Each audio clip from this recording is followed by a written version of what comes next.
There are people whose objective is to make you a slave.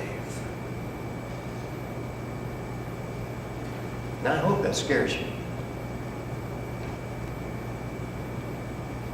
Some of them might wear robes. Some of them might have titles in front of their names. Some of them might be professors at seminary. Some of them might be in the leadership of this denomination or that denomination. There are people out there who are false brothers. How could that be? Jesus said, hey, let me tell you a parable. There was a man who went out and he sowed good seed in his field, and then his enemy came along and he sowed some tares, some weeds. And they didn't know until they started growing up together. And we look out there and say, there are bad things growing out there. And our response would be, let's go pull them up. And he said, no. No. You might destroy some of the good things pulling up the bad things. He said, I'll separate them. I'll take care of that in the harvest. So, is it our job to go around and say, bad brother, good brother, bad brother, bad brother, bad brother, bad brother, good? It's not our job. But there are false brothers. There are people, and they could be extremely religious people. Matter of fact, I'll bet my life on it, they're very religious people. But not spiritual people. Did you hear the difference? You can be religious without being a spiritual person.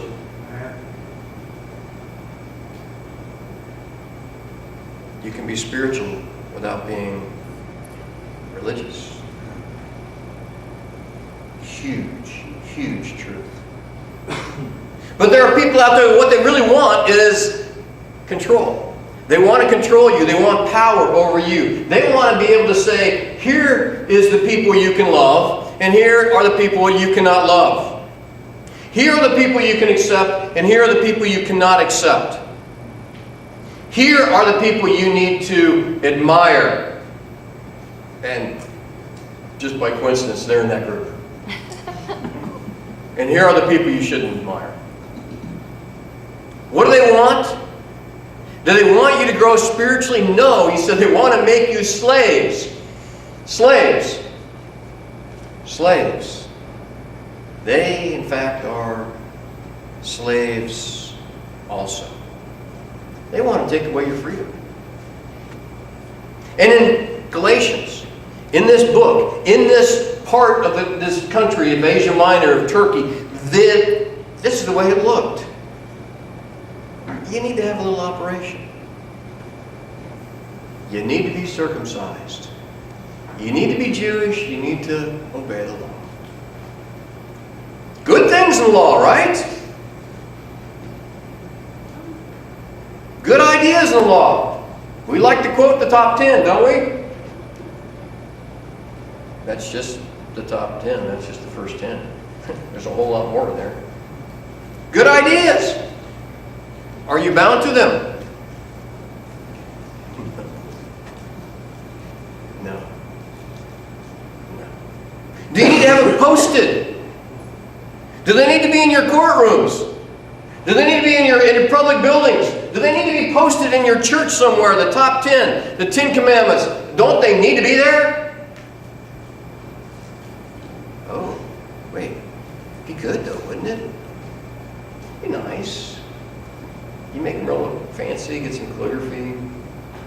Maybe make it look like stone, like, kind of cool looking.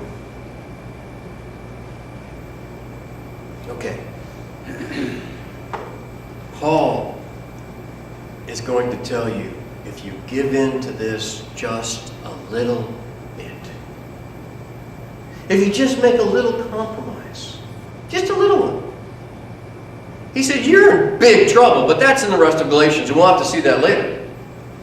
Right now, what your text is telling you is there are some people amongst you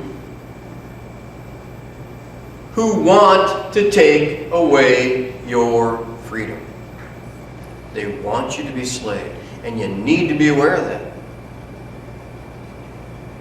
You do. And if you don't think it happens here, where have you been?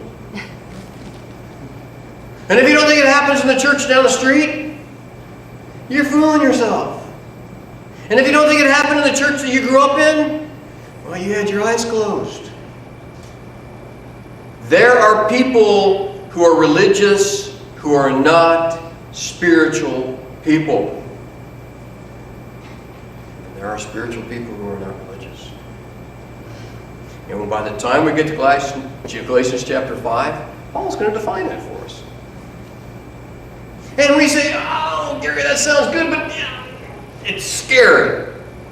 Freedom is scary, and wouldn't it be good to just put a little bit of curb on it? Just maybe not a shackle, but a string. Maybe just put a little string on it, because, people go too far. Let's just a little, it would make everybody feel more secure. Yeah. You know what ropes are made of? Little strings. Take a couple of them and you twist them together, and then a couple more and you twist them together, and pretty much it's not a string anymore, it's a rope. And pretty much it's not something that will make you feel secure anymore. Now it's something that binds you. Okay, guys. This is your Bible.